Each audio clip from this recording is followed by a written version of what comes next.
encarnados e desencarnados, também os nossos amigos, né, que nos acompanham no Instagram, sejam todos muito bem-vindos a esse dia de palestra aqui na casa de Sheila. Então, a gente lembra sempre no início, né, para a gente dar uma olhadinha no nosso celular e ver se está no silencioso, né, que às vezes a gente dá uma esquecidinha, é bom para a gente não ter distrações durante a palestra. Lembrando também a nossa venda de lanches e livros, né, que além de edificar, né, fisicamente e espiritualmente, nos auxilia também aqui, né, para manter a nossa casa de amor aqui de Sheila aberta. Também recebemos doações voluntárias para a sustentabilidade dessas nossas atividades, assim como também é possível se tornar um sócio contribuinte efetivo da nossa casa, né? Mais informações na recepção. Além disso, recebemos também doações de ração, né? A gente tem aqui um contato com os protetores de animais e toda a doação de ração ou outras doações a gente repassa para eles. Isso, né? No caso, mais informações como colaborar com a campanha de 4 patas e a assistência social no centro, né? Também com qualquer um de nós trabalhadores ou na recepção. Lembrando também pessoas que estão em tratamento do passe, né? Sempre quando iniciar, né? Quando adentrar aqui no centro, lembrar de passar na recepção e pedir para colocar o xizinho lá no passe, né? Para a gente ir fazendo esse acompanhamento. E para quem tem interesse, temos estudos permanentes e informações também na recepção, né? Como a Adriana falou, a gente tem vários estudos, né? Online e presencial. Quem quiser participar, vá na recepção que tem maiores informações, né? Lembrando que os estudos retornam em fevereiro, então dá tempo para a gente fazer as nossas matrículas e já iniciar o estudo em fevereiro. Dá tempo? O atendimento... Dá tempo, meu filho. Cadê meu filho? O atendimento fraterno acontece todos os sábados a partir das 16h30 com agendamento na recepção, né? Quem desejar fazer o atendimento fraterno pode ir à recepção às 16h30, um pouco antes da palestra, e colocar seu nome na agenda para que seja realizado o atendimento fraterno. E hoje nós temos um aviso especial, né, que é o nosso Café com Afeto. Eu acho que na entrada vocês viram um cartaz, né, falando sobre esse Café com Afeto, que será realizado no dia 1º de fevereiro, ou seja, no sábado, logo após a nossa palestra, né? Então venha fazer parte desse momento de confraternização e nos ajudar a manter a nossa casa aberta, né? Ingresso tem lá na recepção com os trabalhadores da casa. Então a gente vai fazer a nossa leitura inicial do livro Minúsculo de Sabedoria, de Carlos Torres Pastorino. A gente abriu aqui no capítulo 71, onde tem: o mundo está cheio de luz divina. Procure percebê-la e sentir em si as irradiações benéficas que se derramam sobre todas as criaturas, aproveitando ao máximo o conforto que isto lhe trará ao espírito. Olhe tudo com olhos de bondade e alegria.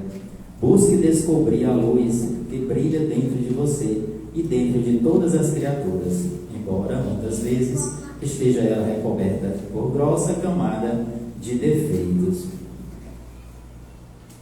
Então, com essas palavras de reflexão que nos ajudam a elevar nosso pensamento a Deus, quem assim desejar, feche os olhos e mentalize a imagem do nosso Senhor Jesus Cristo, para que assim possamos entrar em sintonia com a espiritualidade bendita dessa casa, que nos acompanha desde cedo, que está aqui nos auxiliando em nosso tratamento, em nossa cura, de nossas dores, de nossos sofrimentos que carregamos de muito e muito tempo.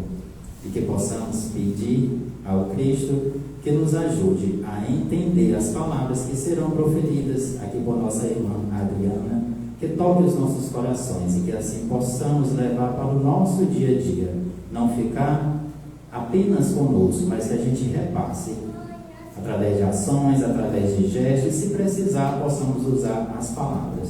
Pedimos ainda ao Senhor Jesus que ilumine a nossa irmã Adriana, que a espiritualidade bendita esteja com ela, auxiliando nesse estudo, nesse compartilhamento do amor do Cristo com todos nós. Mestre Jesus, irmã Sheila querida, permanece em nossos corações, assim seja, graças a Deus. Tarefa. Menina, eu estou vendo umas caras aqui que fazia tempo que eu não via. Olha, né, Lisa? Deus dete. Não é? Coisa boa. Gente, o Max não falou para vocês que eu pedi para ele não falar, foi de propósito, né? Mas todo mundo já sabe que o tema da nossa reflexão de hoje é quando o coração é tocado pelo Evangelho. E esse é um tema que, vira e mexe, eu trato dele, né? Tanto que eu tenho vários textos escritos sobre essa temática, mas todas as vezes que eu vou falar sobre essa temática, eu consigo encontrar mais informações, mais textos, mais fontes de pesquisa sobre essa temática, porque ela é inesgotável. Quando você entra lá na Bíblia do Caminho, que é um site especializado em textos espíritas, e coloca o título lá para pesquisa Evangelho, são centenas de páginas que tratam dessa temática. E a gente está acostumado a tratar do Evangelho sob uma perspectiva muito da religião, dentro do aspecto da religião. E a doutrina espírita, ela trata do Evangelho. Minha gente, olha, vou dizer que eu estou me assustando hoje.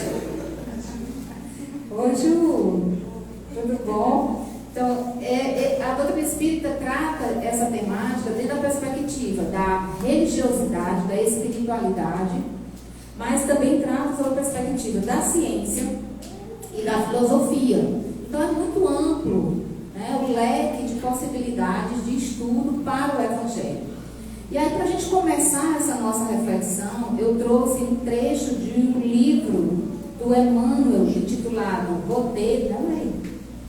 Roteiro, cujo capítulo 38 trata justamente sobre a importância da doutrina espírita, sobre a missão do espiritismo, porque para a gente compreender o Evangelho dentro de uma perspectiva espírita, eu preciso primeiro saber qual é a missão do espiritismo.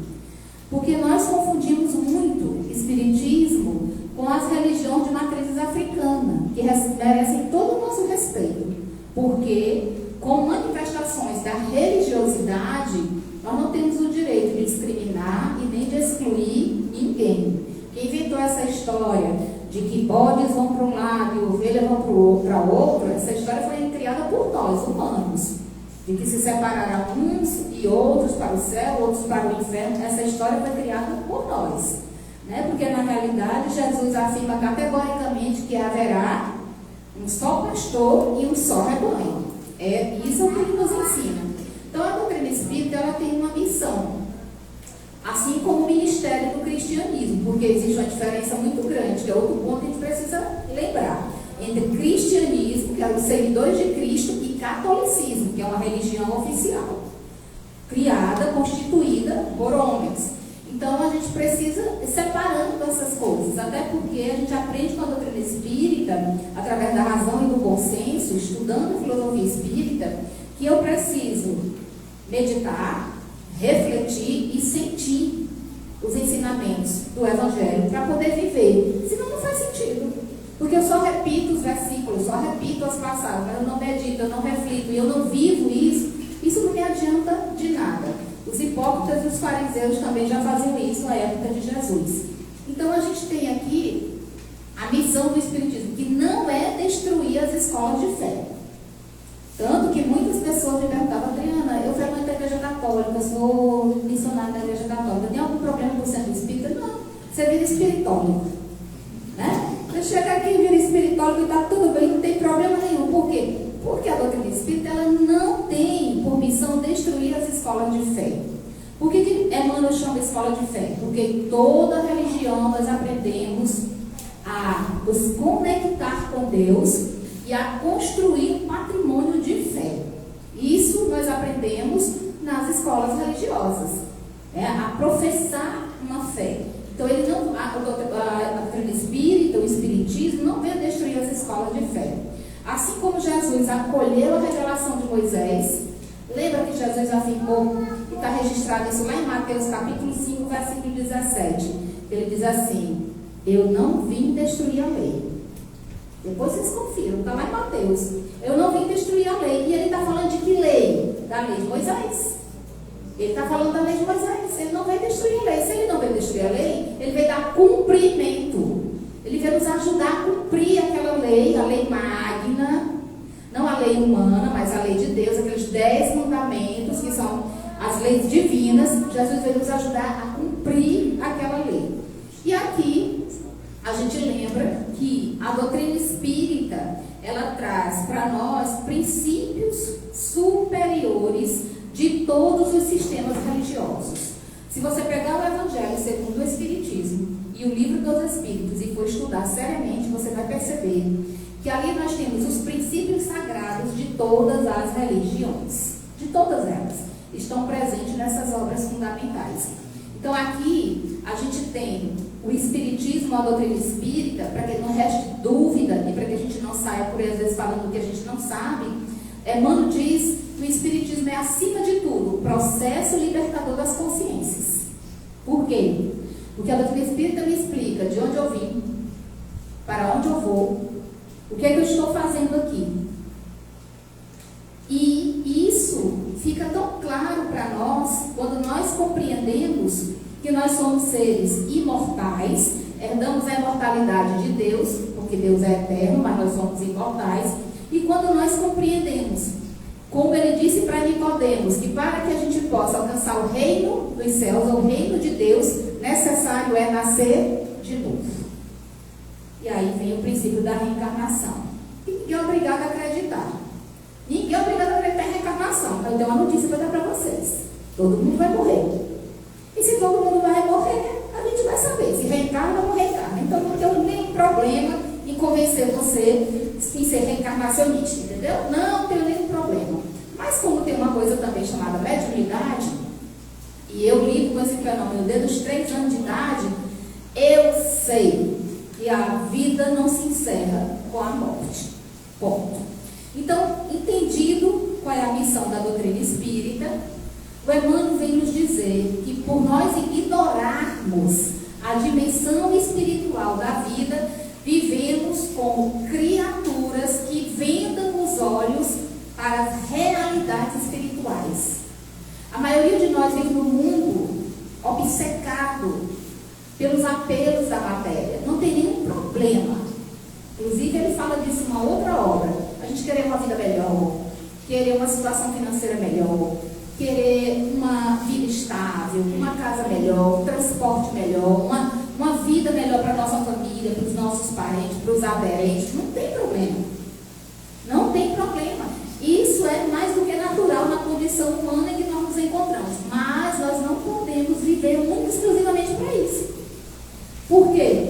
Porque nós somos espíritos vivendo uma experiência material na matéria.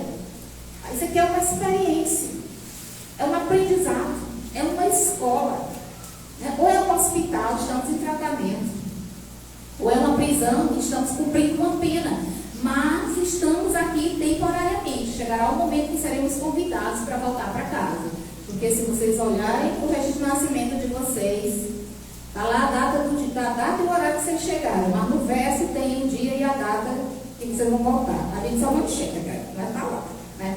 Está lá. Porque todo mundo tem o dia de chegar e o dia de partir, como aquela canção da Maria Rita, né?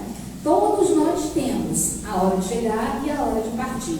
Então, ele diz que nós vivemos com os olhos vendados, criaturas que simplesmente ignoram a realidade espiritual e vamos marchando cegos na direção das nossas próprias quedas.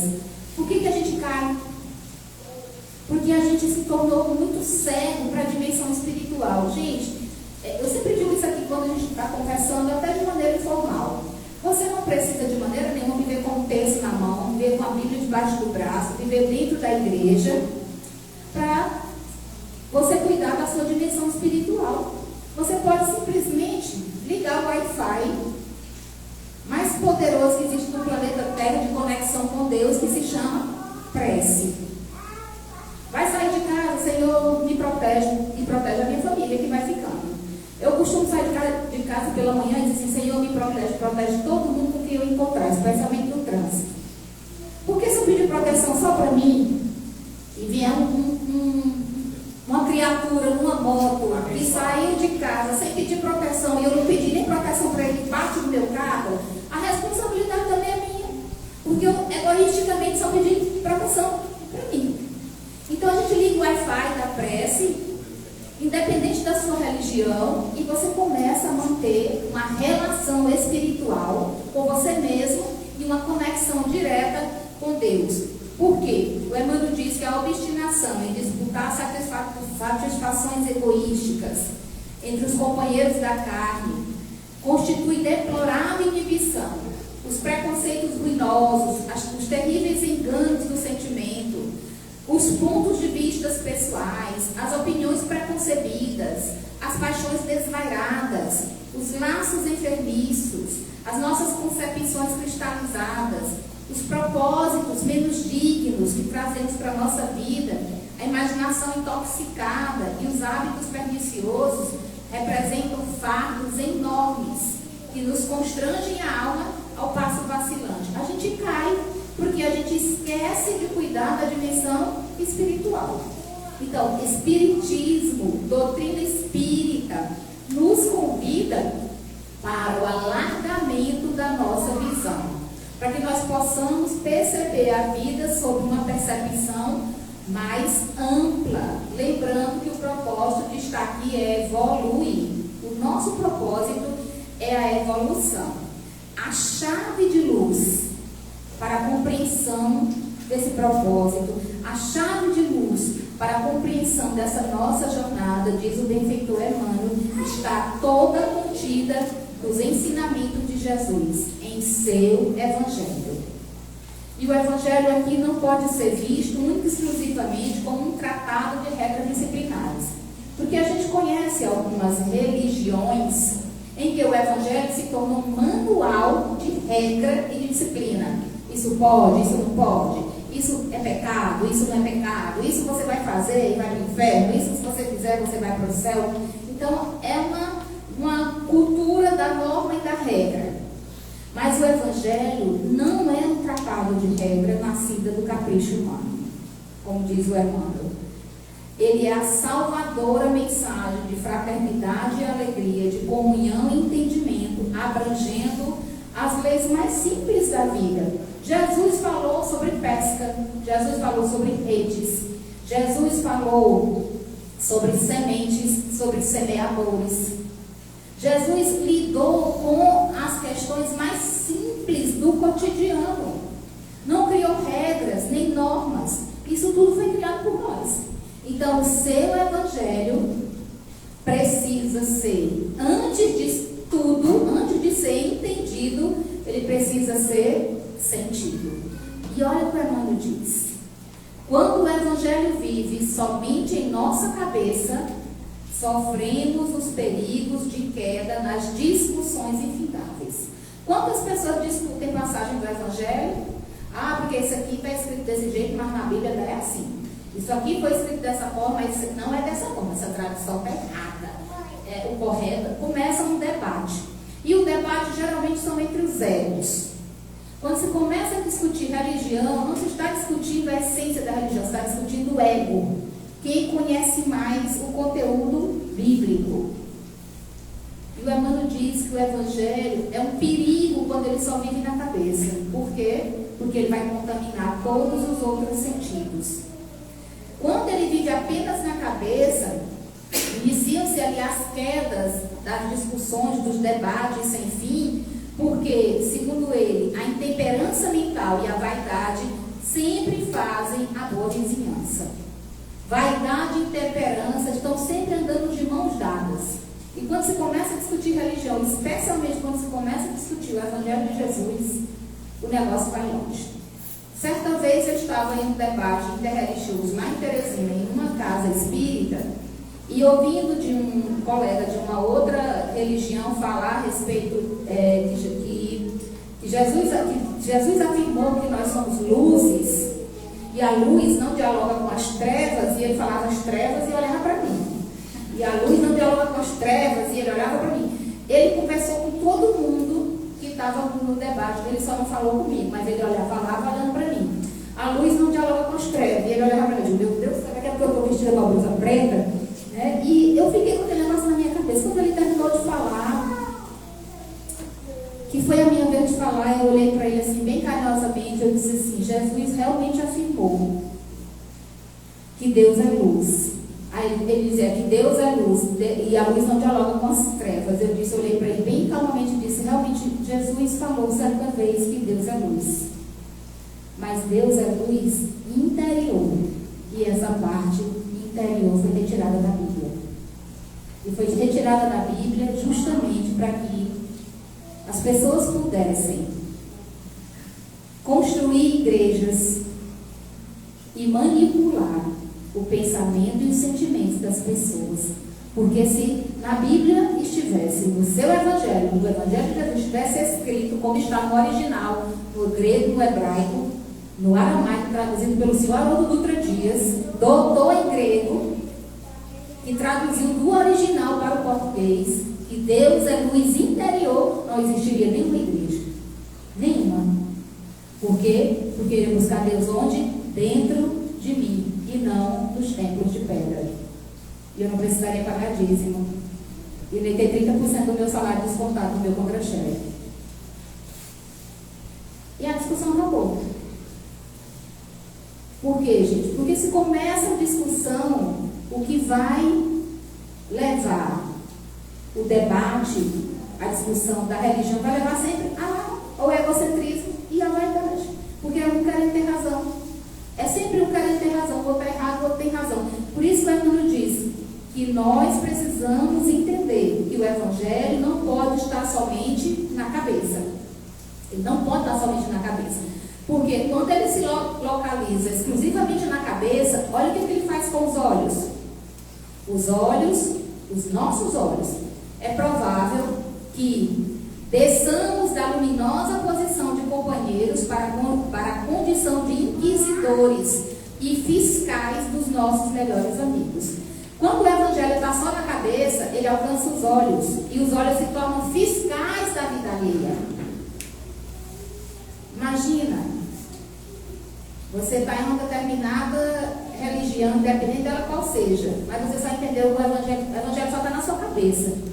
Aí a pessoa chega de short, de rasteira, de cropped e entra na igreja e a pessoa diz, meu Deus, como é que a pessoa vem com a roupa dessa para a missa? Ou como é que a pessoa vem com a roupa dessa para aparecer no centro espírita? Porque o Evangelho, ele só está na cabeça. E aí quando ele vem para os olhos, o que ele faz com a gente? Nos torna inquisidores da vida alheia. Nos torna fiscais da vida alheia, como ele diz aqui.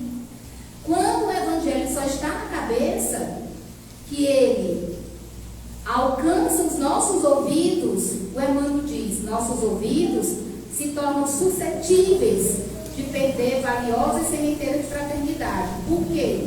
Ora, porque nós começamos a ouvir os assuntos e a distorcê-los.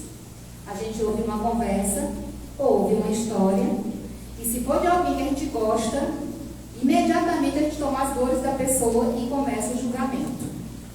E julgar é muito fácil. Julgar a vida do outro é a coisa mais fácil do mundo.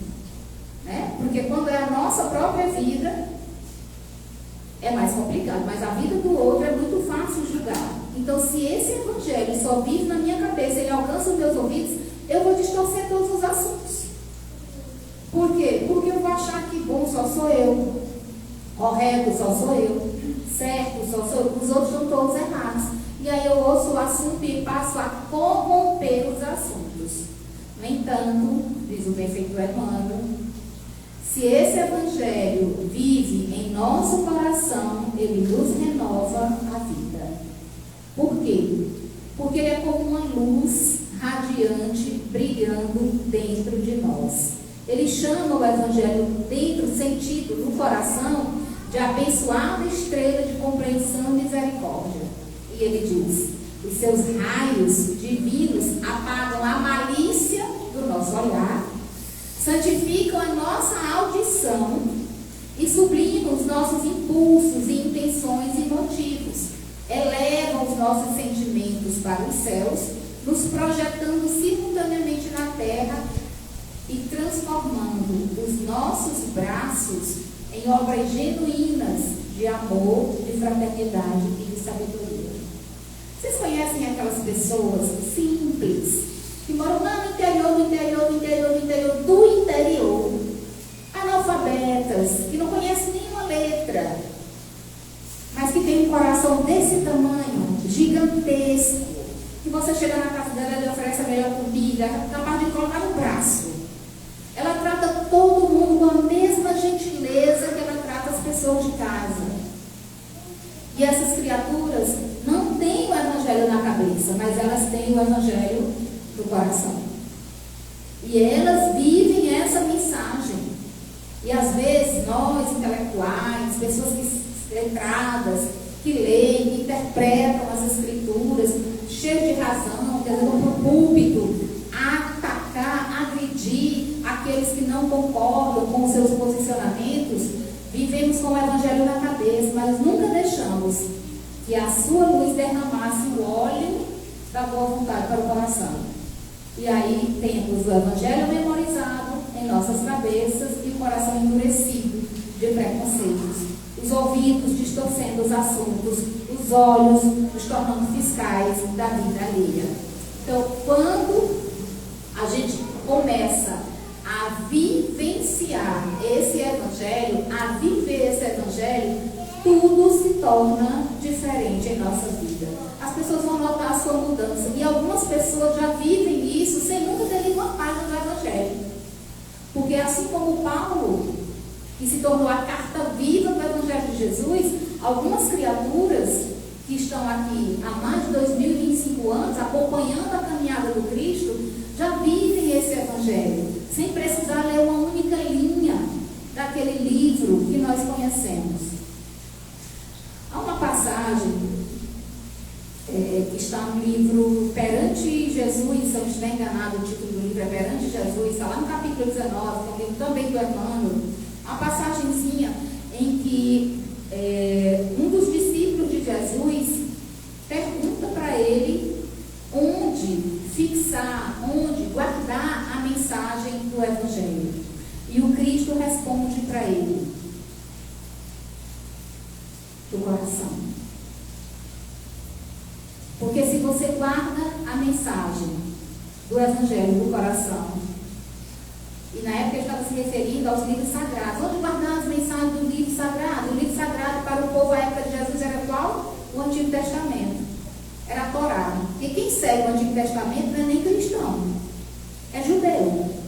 Porque o Antigo Testamento é a Torá do povo judeu. E às vezes até isso a gente se confunde. Cristão é aquele que segue o Novo Testamento para frente. Ali é cristão.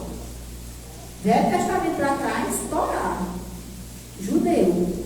Mas o Cristo diz que é para se guardar as lições sagradas, as lições divinas no coração. No coração. Por quê, gente? Porque sentindo, nós somos capazes de refletir. Refletindo, somos capazes de meditar. Meditar, somos capazes de agir. E a gente só consegue agir na medida em que a gente sente. Quantas coisas nós fazemos em nossas vidas que a gente não suporta fazer, faz por obrigação, e chega um determinado momento que você abandona aquilo que você não aguenta mais, porque você está fazendo aquilo de maneira racional. Eu vou fazer porque eu preciso, eu vou fazer porque eu gosto, eu vou fazer porque eu me sinto bem. Então, com o Evangelho tem que ser a mesma coisa. Quando eu não sinto essa mensagem, quando eu não busco viver, eu vou fazer isso de maneira mecânica. É um teatro, e vai chegar uma hora que esse personagem vai cansar da interpretação. Então, o ideal é trazer o Evangelho para o coração. Ele diz: quando encontrarmos os discípulos do Senhor, sem oportunidade de fixar as cicatrizes e os defeitos do próximo, quando a gente encontrar aquele que já trouxe o Evangelho para o seu coração, aquele que busca viver o seu Evangelho, que não é mais capaz de se fixar apenas nos defeitos alheios, sem horas para guardar os tóxicos da maledicência e sem ocasião para salientar os males dos outros, mantendo-se tranquilamente no santo serviço da caridade e da luz, a bem de todos, aí sim nós seremos convencidos de que esse companheiro terá colocado testemunho redentor no peito, vivendo entre os necessitados e sofredores do caminho terrestre, na condição de abençoada lâmpada acesa que sombra alguma alcançará. Aquele que traz a luz do Evangelho para o seu coração vive no mundo como uma lâmpada acesa. Precisa da igreja? Não. Precisa da religião? Não.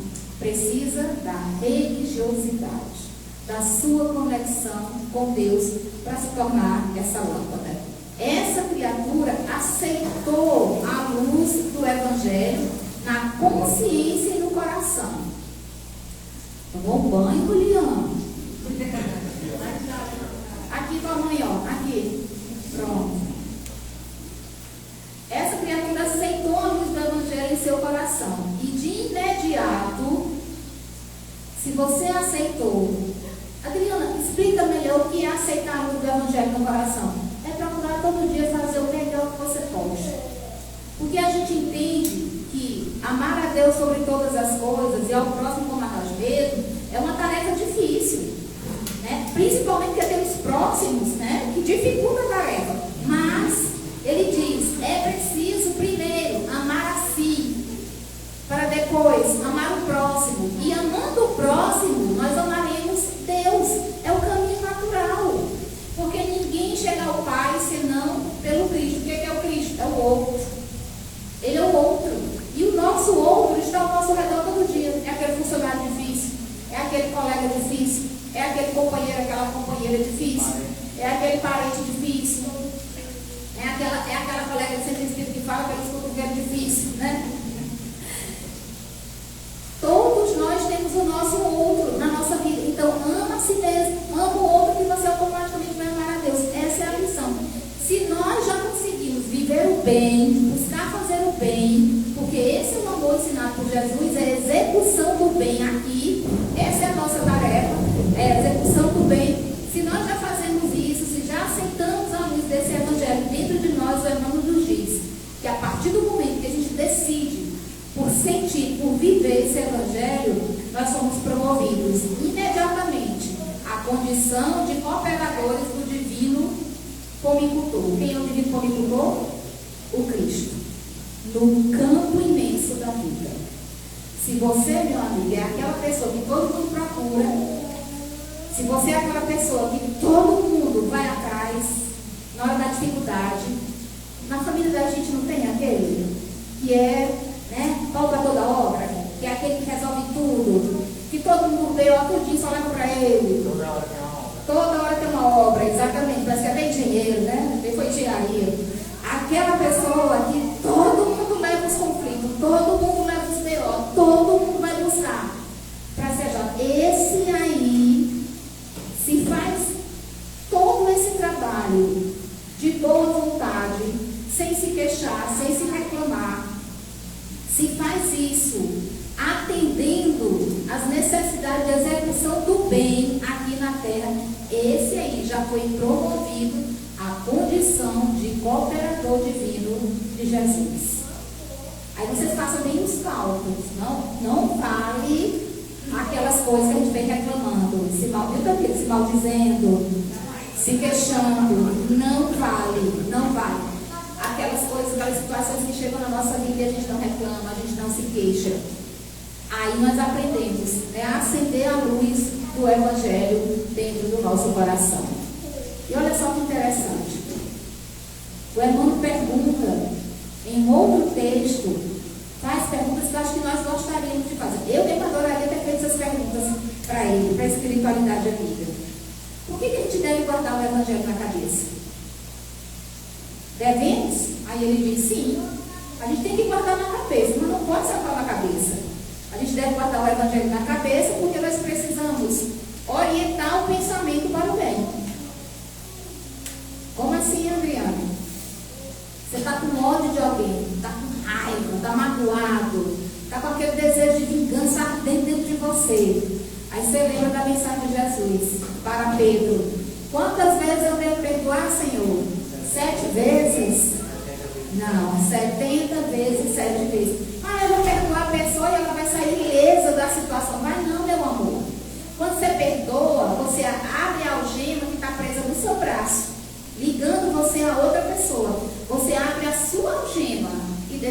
fora.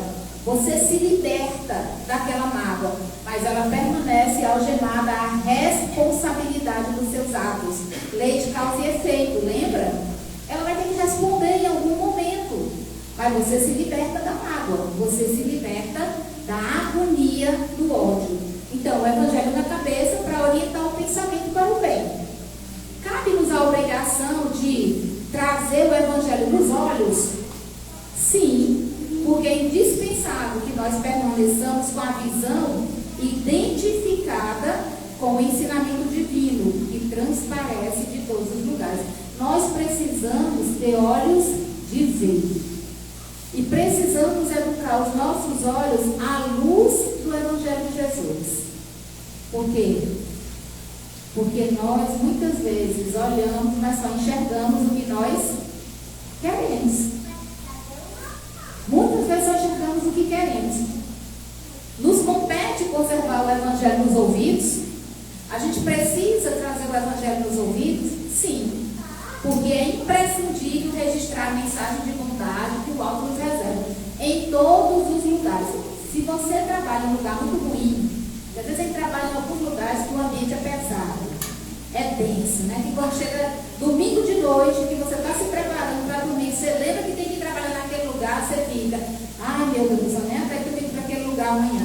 Ao invés de você reclamar, de você começar a falar mal, não, você comece a fazer prece por aquele lugar. Comece a rezar por aquelas pessoas. Comece a pedir a Deus que lhe proteja das energias daquele ambiente. E comece a observar as mensagens que são proferidas dentro daqueles lugares. Aquelas que você precisa aprender para não fazer e aquelas que você precisa aprender para evoluir. Como é que a gente ganha músculo na academia? Cadê o Jeff? Não, está aqui, meu personal. Como é que a gente ganha músculo na academia? Não é treinando? E é treinando e repetindo, né? Treinando e repetindo, treinando e repetindo. Não é assim? A gente só ganha músculo na academia se você treinar bastante e de maneira repetitiva. Para ganhar massa muscular. Como é que a gente treina paciência? É com alguém tirando a sua paciência, não é não? Alguém testando a sua paciência. É assim que a gente treina a paciência. Exatamente. Então, se você pedir paciência para Deus, não peça não. Por favor, não peça paciência para Deus. Olha, eu digo isso desde quando eu comecei a falar aqui no Cheiro em 2014. Não peça paciência para Deus. Por quê? Porque Ele vai mandar alguém para treinar a sua paciência. Ele vai mandar alguém para tirar a sua paciência. Ele vai mandar alguém para treinar a sua paciência. Peça sabedoria. Porque quando a situação chegar, você consegue resolver. Então, a gente precisa, sim, do Evangelho nos ouvidos para atentar para as mensagens que nos chegam. É preciso guardar o Evangelho nas mãos? Sim, é necessário. Porque nossos braços são instrumentos com os quais criaremos o mundo de nossas boas obras.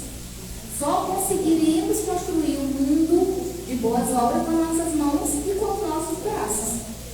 E são nossas boas obras que nos levarão na direção daquele céu prometido por Jesus, que é na casa do meu Pai há muitas moradas.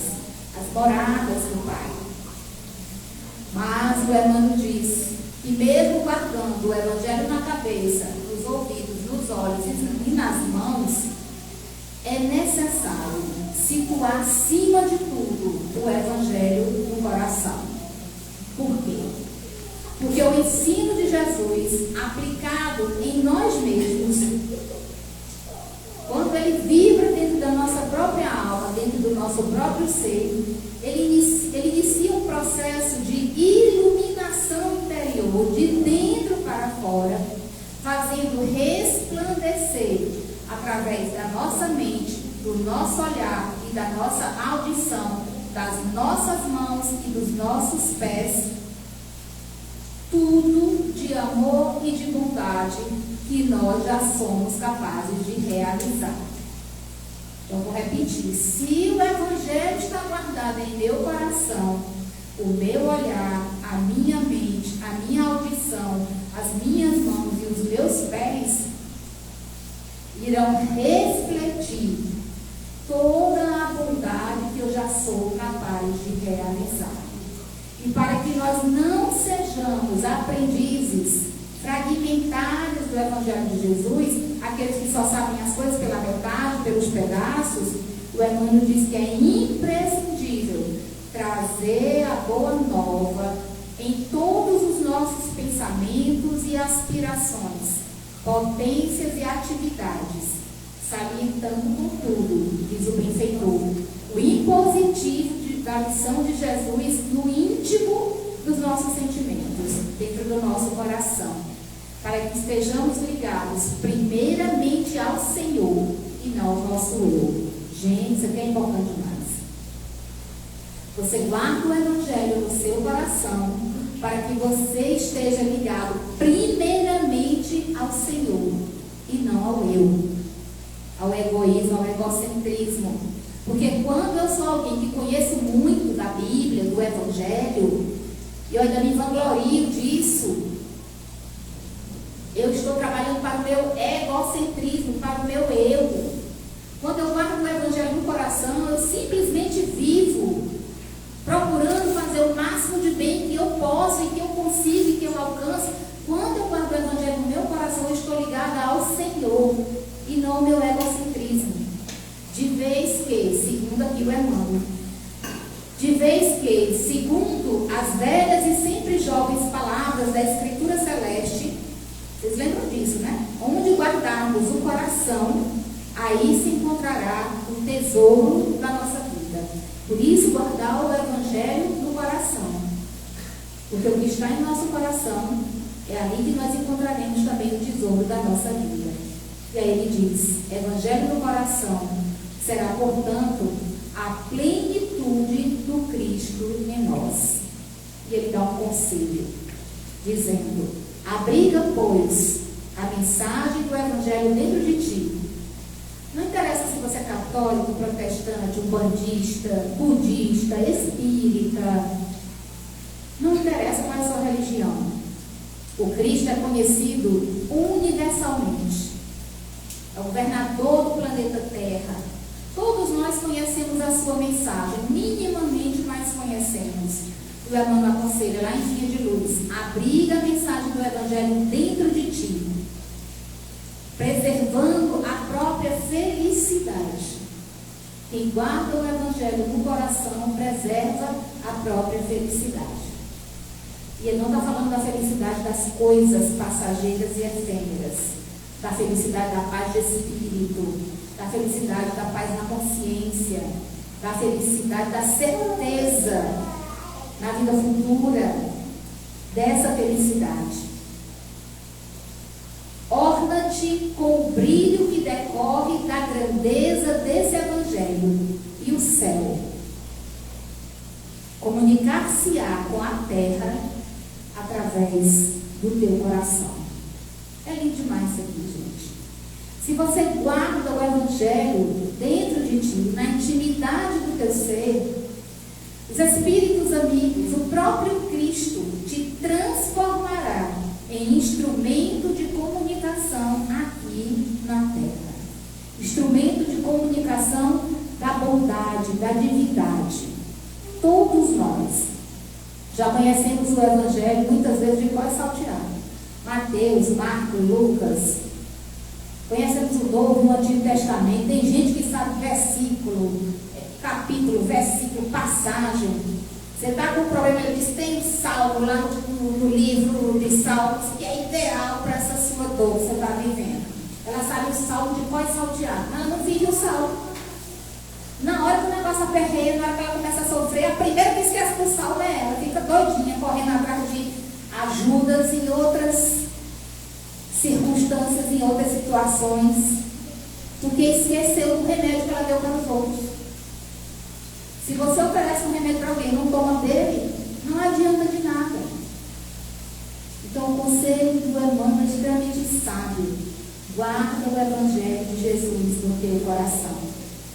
Porque a mensagem do Evangelho dentro de ti irá te possibilitar felicidade. E será por teu intermédio, por intermédio do teu coração, que Deus irá se utilizar desse coração evangelizado para que se torne instrumento de Deus aqui na terra. Que espécie de instrumento nós temos sido? Qual instrumento eles têm sido? Talvez essa seja a maior reflexão desse momento de hoje. Será que eu tenho realmente guardado o Evangelho de Jesus no meu coração? Será que eu tenho sido realmente instrumento do amor, ensinado por Ele aqui na terra? Porque de que adianta ir à igreja, rezar e fazer tudo errado? Né? Eu passei minha infância todo dia vendo meu pai ouvindo essa música. E ela nunca fez tanto sentido para mim. De que adianta eu saber de tantas coisas, das mais diversas religiões, e não viver? E não viver. Então, o convite de hoje, do benfeitor Emmanuel, é para que todos nós possamos trazer esse Evangelho para o coração e buscar vivê-lo dentro da simplicidade do nosso cotidiano, para que nós possamos nos transformar verdadeiramente em instrumentos do amor de Deus aqui na terra. Obrigada pela atenção de vocês, muita paz, e agora nós vamos para a nossa prece final. É isso, Ricardo? É isso mesmo. Encerre lá. Pode encerrar.